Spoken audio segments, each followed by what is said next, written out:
Baik, kira-kira orang yang bertanya, apa yang saya dapatkan kalau saya beristighfar? Yang pertama, akan dicatatkan pahala buat Anda sendiri. Karena istighfar ucapan yang tidak butuh energi banyak, hanya lisan dan bibir kita yang tergerakkan, ya, suara sedikit saja, tidak ada energi yang besar. Itu adalah ibadah yang besar pahalanya. Allah subhanahu wa ta'ala memerintahkan kita dan memerintahkan juga Nabinya Muhammad sallallahu alaihi wasallam untuk beristighfar kepadanya. Allah berfirman di dalam surah Mu'min ayat 55, A'udzu billahi minasyaitonir rajim, fasbir inna wa'dallahi haqqun wastaghfir li dzambik wastaghfir li dzambika wasabbih bihamdi rabbika bil 'ashyi wal ibkar. Maka bersabarlah kamu, hai Muhammad dan pengikutmu, dalam melalui kehidupan dunia dengan segala macam cobaannya. Toh ada kehidupan akhirat yang akan abadi dengan nikmat. Karena sungguhnya janji Allah itu benar. Tidak ada kedustaan. Salat, puasa, zakat, bakti sama orang tua, bersedekah, zikir, doa, apa saja kerjakan, semua akan kau dapatkan hasilnya. Dan mohonlah ampunan untuk dosamu, hai Muhammad, dan pengikutmu juga perintahkan mereka lakukan itu. Dan bertasbihlah seraya memuji Tuhanmu pada waktu pagi atau pada waktu petang dan juga pagi hari. Kemudian juga Allah mengatakan dalam surah Al-Muzammil ayat 20, A'udzubillahi minasyaitonir rajim, wastaghfirullah innallaha ghafurur rahim. Dan mohonlah selalu ampunan kepada Allah, istighfar. Sesungguhnya Allah Maha Pengampun lagi Maha Penyayang. Dan yang terakhir ayat Al-Quran adalah Al-Imran 133. Tentu ayat banyak sekali tapi saya singkatkan di sini karena khutbah Jumat. A'udzu billahi minasyaitonir rajim. Wasari'u ila magfiratin min rabbikum wa jannatin arduha as-samawati wal ardu iddat lil muttaqin. Dan bersegeralah kamu kepada ampunan dari Tuhanmu dan kepada surga yang luasnya seluas langit dan bumi yang disediakan untuk orang-orang beriman. Yang kedua, saudaraku seiman, istighfar sebab utama datangnya rezeki. Allah menyebutkan dalam Al-Quran, ya, apa yang diucapkan oleh lisan nabinya yang mulia Nuh alaihissalam dalam surah Nuh ayat 10 sampai ayat 12. A'udzu billahi minasyaitonir rajim. Faqultu astaghfiru rabbakum innahu kana ghaffara yursilis samaa 'alaikum midrara wa yumditkum bi amwalin wa banina wa yaj'al lakum jannatin wa yaj'al lakum anhara. Maka aku berkata kepada kaumku, ya Allah, kata Nabi Nuh, mohonlah ampun kepada Tuhan kalian. Sesungguhnya Dia Allah adalah Maha Pengampun. Niscaya dengan mohon ampun istighfar kalian itu, Dia Allah akan mengirimkan hujan kepadamu yang lebat dan memperbanyak harta juga anak-anakmu dan mengadakan untukmu kebun-kebun dan mengadakan di dalamnya sungai-sungai. Juga dalam surah Hud ayat 52 Allah subhanahu wa ta'ala berfirman, A'udzu billahi minasyaitonir rajim, ya qaumi, Nabi Hud berkata alaihissalam, ya qaumi istaghfiru rabbakum thumma tubu ilaihi yursilis samaa 'alaikum midrara wa yazidkum quwwatan ila quwwatikum wa la tatawallaw mujrimin. Hai kaumku, kata Nabi Hud alaihissalam, banyaklah mohon ampunlah kepada Tuhan kalian dan bertobatlah kepadanya. Niscaya pasti dengan istighfar dan tobat kalian Dia menurunkan hujan yang sangat deras atasmu. Maksudnya subur, hujan bukan mematikan tapi membawa berkah. Dan Dia akan menambahkan kekuatan kepada kekuatanmu. Fisikmu akan kuat, fikiranmu, jiwamu akan sehat. Dan janganlah kamu berpaling dengan berbuat dosa. Al-Qurtubi rahimahullah berkata tentang tafsir surah Hud ayat 52, di dalam ayat-ayat ini terdapat dalil bahwa istighfar digunakan untuk meminta rezeki dan hujan. Juga Ibnu Katsir berkata rahimahullah dalam tafsir beliau surah Hud ayat 25, jika kalian bertobat dan memohon ampunan kepada Allah serta kalian mentaatinya, niscaya Allah akan memperbanyak rezeki kalian, memberikan kalian minum dengan nikmat-nikmat langit, mengeluarkan untuk kalian nikmat-nikmat bumi, menumbuhkan untuk kalian tumbuh-tumbuhan, mengalirkan untuk kalian air, dan menjadikan untuk kalian kebun-kebun. Di dalamnya terdapat berbagai macam buah-buahan, dan Dia menyelingi di antara kebun-kebun tersebut sungai-sungai yang mengalir. Yang ketiga, saudaraku seiman, istighfar sebab masuk ke dalam surga. Sebagaimana kita sudah tahu bersama-sama, salah satu zikir pagi dan petang yang sangat dianjurkan adalah membaca Sayyidul Istighfar, tuannya istighfar, yaitu lafadznya sebagaimana dinukil dari Nabi SAW, beliau mengatakan, Allahumma anta rabbi, la ilaha illa anta khalaqtani, wa ana abduka wa ana ala ahdika wa wa'dika mastata'tu, a'udhu bika min syarri ma sana'tu, abu'u laka bi ni'matika alayya wa abu'u bidzambi, faghfirli fa innahu la yakfiru dhunuba illa ant. Yang artinya, ya Allah, sungguhnya Engkau adalah Rabbku, penciptaku. Tidak ada Tuhan yang berhak disembah kecuali Engkau. Engkaulah yang telah menciptakanku dan aku adalah hambamu. Aku senantiasa berada dalam perjanjian bersamamu. Maksudnya mentauhidkan Allah dan tidak bermaksiat. Dan aku yakin akan janjimu tentang pahala bagi orang-orang mukmin semampuku. Aku berlindung kepadamu dari kejelekan yang aku perbuat. Aku mengakui nikmatmu kepadaku, serta aku mengakui dosaku. Oleh karena itu ampunilah aku, karena sungguhnya tidak ada yang mengampuni dosa kecuali Engkau.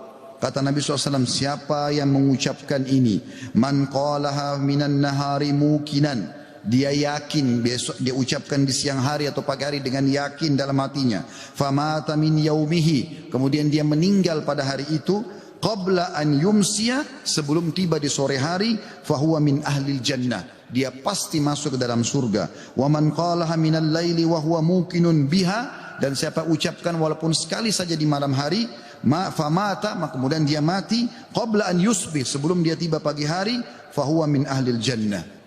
Yang keempat, istighfar adalah sebab dihapuskannya dosa. Mohon maaf kalau sedikit panjang, saya minta waktu sekian beberapa menit lagi. Kata ada berkata, radhiyallahu rahimahullah, sesungguhnya Al-Quran menunjuki kalian tentang penyakit dan penyembuhannya, yaitu dosa adalah penyakit dan penyembuhannya adalah istighfar.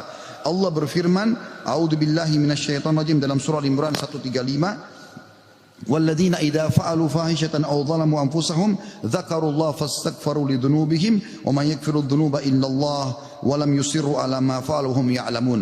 Dan juga orang-orang yang apabila mengerjakan perbuatan keji dan menganiaya diri mereka, kalau mereka buat dosa, maka mereka ingat kepada Allah lalu mereka memohon ampun terhadap dosa-dosa mereka, dan siapa lagi yang dapat mengampuni dosa selain Allah, dan mereka terus mereka tidak meneruskan perbuatan dosa itu sedang mereka mengetahuinya.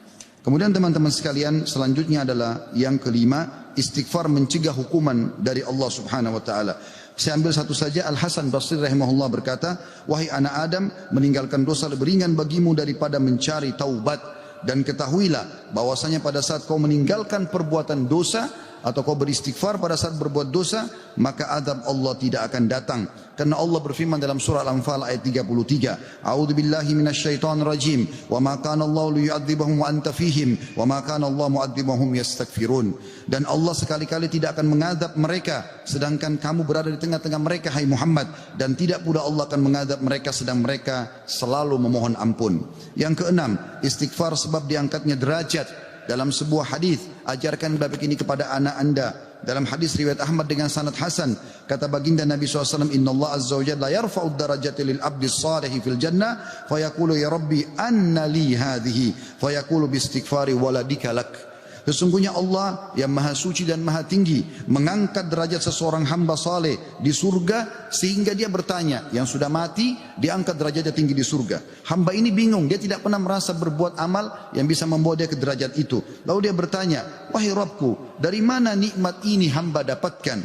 Maka kata Allah SWT, dari istighfar anakmu untukmu.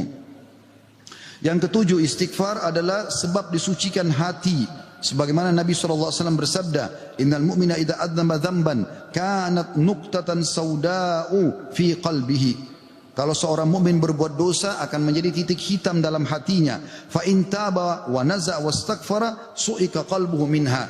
Kalau dia bertaubat kemudian dia beristighfar kepada Allah, meninggalkan dosanya, maka akan diangkat noda hitam itu dalam hatinya. Fa in zadat hatta taklufa qalbuh fadzalika ar-rana alladhi dzakarahu Allah fi kitabihi kalla barrana ala qulubihim ma kanu yaksibun.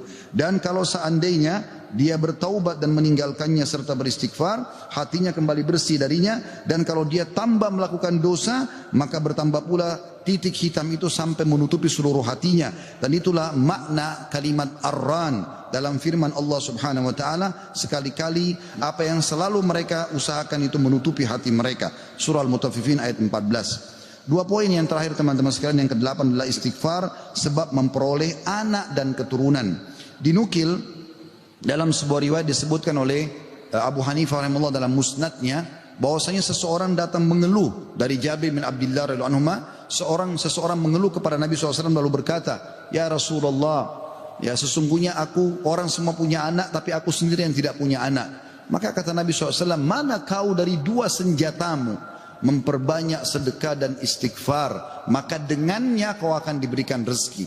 Kata Jabir bin Abdullah, orang itu pun mengamalkan, lalu saya menyaksikan orang itu dikaruniai 9 orang anak, semuanya laki-laki. Kesembilan dan terakhir adalah istighfar sebab menikmati kesehatan dan kekuatan, sebagaimana dijelaskan dari dalam surah Hud ayat 52, dan sudah saya bacakan tadi ayatnya, saya tidak ulangi, tapi potongan ayatnya adalah yazidkum quwwatan ila quwwatikum. Istighfar menyebabkan bertambahnya kekuatan di atas kekuatan.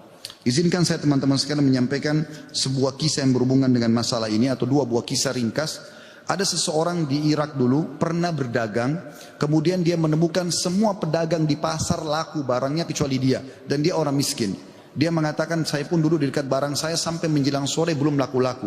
Maka tiba-tiba saya mengingat firman atau sabda Nabi SAW, man aksara istighfar, siapa yang memperbanyak istighfar, ja'alallahu lahu min kulli hammin faraja, Allah akan berikan kelapangan dari setiap kesedihannya, wa min kulli dikin makhraja, dan jalan keluar dari setiap masalahnya, dan juga razaqahu min haitsu la yahtasib, maka Allah akan berikan rezeki dari tempat tidak disangka-sangka. Maka dia bilang, saya pun beristighfar kepada Allah, dan terjadi satu keajaiban yang luar biasa. Ternyata datang kepadaku hampir seluruh pedagang pasar datang, dan mereka memperebutkan barang daganganku. Terakhir kisah seseorang yang bernama Abu Yusuf, saudaraku seiman, di musim haji, seorang syekh, dalam kisah yang tidak disebutkan namanya siapa, sedang menyampaikan masalah istighfar. Datang seseorang setelah pengajian bernama Abu Yusuf lalu berkata, Syekh, saya ingin bercerita tentang manfaat istighfar yang Anda sampaikan tadi. Kata syekhnya, silakan. Dia bilang, saya menikah bertahun-tahun tidak punya anak sama sekali, dan saya sama istri saya sedih.